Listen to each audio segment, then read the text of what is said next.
Friend, আমি মৌসা blog থেকে তোমাদের সকলকে স্বাগতম জানাচ্ছি। আজকের ভিডিওটাও আমার শ্যামাকে নিয়েই শুরু। শ্যামা, তোমাকে বলছি, তুমি কিন্তু শুধরে যাও। এখনও বলছি, দেখো, নিজের খিটকাল এইভাবে নিজে করো না, এইভাবে নিজে করো না। কারণ তুমি যখন কাউকে বলবে, সে কিন্তু তোমাকে ছাড়বে না। তখন এই রকমভাবেই কিন্তু একে অপরের দিকে আঙুল তুলে এই খিটকালটা শুরু হবে। সবাই কিন্তু এখন তোমার বিরুদ্ধে হয়ে গেছে শ্যামা। শুধু যে তুমি মঙ্গলা মায়ের বিরুদ্ধে বলছো তার জন্য না, তোমার মুখের ভাষা, তোমার ব্যবহার, তোমার আচার, তোমার আচরণ, এই কারণে সবাই কিন্তু তোমার বিরুদ্ধে হয়েছে।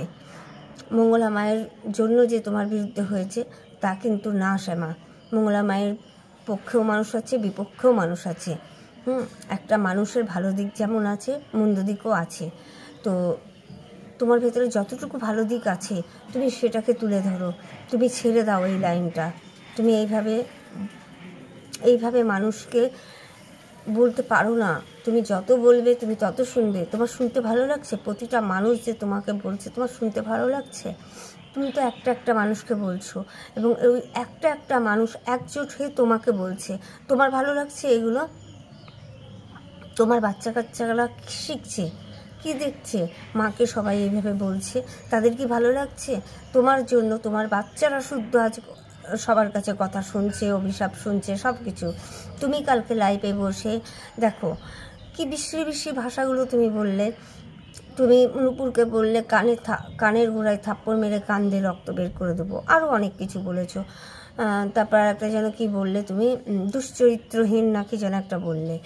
তারপরে জেঠিমাকে বলছো হারামজাদি। এগুলো কি ভাষা তোমার? তুমি বলো তো, তোমার ভাষাগুলো কি এগুলো? এবার তুমি ওদেরকে যদি এরকম ভাষা বলো, ওরা এর থেকে বেড়ে ভাষা তোমাকে বলবে কি না বলো? তুমি মুখটাকে এরকম করে বেঁকিয়ে তুমি জেঠিমাকে ভেঙাচ্ছ, কাকিমাকে ভেঙাচ্ছ, যে মুখ বেঁকি বলে তুমি কাকিমাকে মুখ ভেঙাচ্ছ। এটা ঠিক করছো? হ্যাঁ, তুমি নূপুরের কথাটাকে তুলে তুতলি মা, তুতলি কর মা বলছো। হ্যাঁ, মা বলে রেখে দিচ্ছ, দিয়ে মা বলে আমি কথা বলি। এদিকে যে কত নোংরা ভাষাগুলো তুমি বলছো। ঠিক করছো তুমি শুধরে যাও। তোমার দোষে তুমি কথা শুনছো সকলের কাছে। মঙ্গলা মায়ের বিরুদ্ধে বলছো বলে যে সবাই তোমাকে ধরেছে তা কিন্তু না। আর তুমি কে গো শেখানোর মঙ্গলা মাকে পুজো শেখানোর? তুমি নিজের শিক্ষা জানো, সেটা নিজের দিকে দাও। তোমাকে তো শেখাতে আসছে না মঙ্গলা মা যে তুই এইভাবে পুজো কর, ওইভাবে পুজো কর। তোমার কি পুজো অর্চনায় কোনো ভুল ত্রুটি নাই?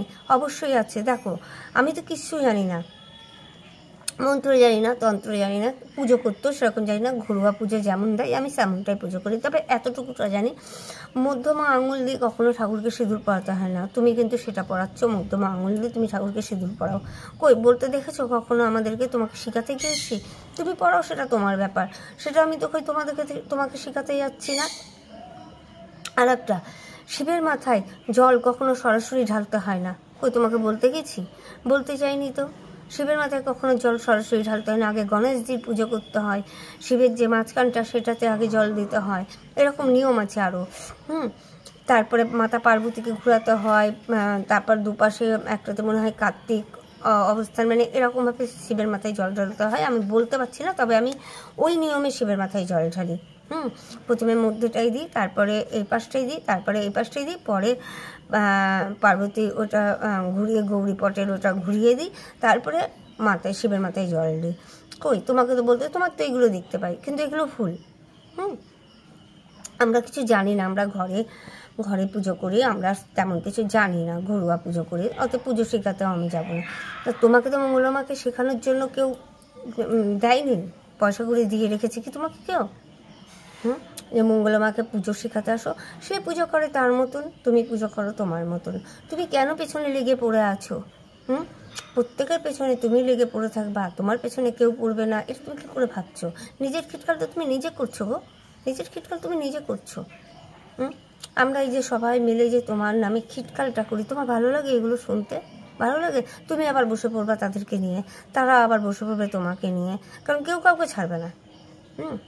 অতএব তুমি চুপ করে যাও, দেখবা আস্তে আস্তে আস্তে আস্তে সব বন্ধ হয়ে যায়। তুমি শুধুমাত্র তোমাকে তো কত মানুষ বলছে একই কথা, তুমি শুধুমাত্র তোমার পুজো অর্চনা নিয়ে থাকো। কিন্তু তুমি সেটা করছো না। তুমি সকলকে নিয়ে লটর পটর হয়ে পড়ে আছো। ভিউজ কামানোর কথা বলছো, ভিউজ কামানোর জন্য সবাই এখানে নেমেছে, আমি বাদ কিন্তু, হ্যাঁ আমি বাদ। আমি এতদিন আমার এই ইউটিউবটা কিন্তু 2 বছর, প্রায় 3 বছরের হয়ে গেল চ্যানেলটা। আমি কিন্তু শুধু দেখে বেড়াতাম, কোনো দিন কিন্তু করিনি। তুমি দেখে এসো, আমার ভিডিও কিন্তু খুব একটা নেই।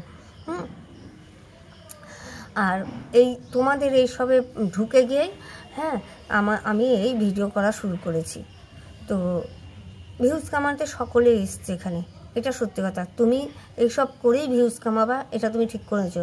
তুমি নিজে মুখে বলেছো পুজো অর্চনা ছাড়লে কেউ আমার দেখে না, এইসব দেখবে কেন, এখনই নিন্দা চর্চা করতে বসি, তাহলে সবাই দেখবে। দেখেছো তাহলে তোমার মাথাটা দেখেছো কোন দিকে আছে। যাই হোক, আজকে এতটুকুটা বললাম, দেখি তুমি কতটা কী করো। আমার ভিডিওটা তুমি দেখো, হ্যাঁ তোমাকে লাইক করতে হবে না, কমেন্ট করতে হবে না, কথাগুলো শোনো, তাহলেই হবে।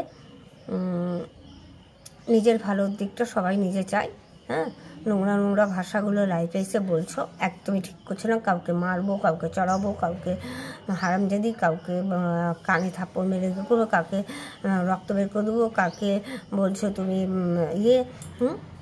কেন কেন? যতটুকু জানি নূপুর খুব ভালো মেয়ে, কাকিমাও খুব একটা খারাপ কথা বলে না, তো যেটা কথা বলে সেটা ন্যায্য কথাই বলে। আর নূপুর খুবই ভালো মেয়ে। কেন তুমি এরকম করছো? কিসের জন্য করছো? নিজে তো খাচ্ছই, উপরন্ত বাড়ির ফ্যামিলিগুলোও তোমার জন্য খাচ্ছে, তোমার জন্য। আজ তোমার বড় ছেলেটার জন্য সবাই আমরা প্রার্থনা করছি ঠাকুরের কাছে, ও যেন ভালো হয়ে যায়। ও খুব ভালো ছেলে, ওকে দেখেই বোঝা যায় যে ও খুব ভালো ছেলে। কিন্তু তোমার জন্য আজ ও বেচারাও অভিশাপ খাচ্ছে, শুধুমাত্র তোমার জন্য শ্যামা, শুধুমাত্র তোমার জন্য। ঠিক আছে, আজ রাখছি, পরের ভিডিওয় আবার আসছি।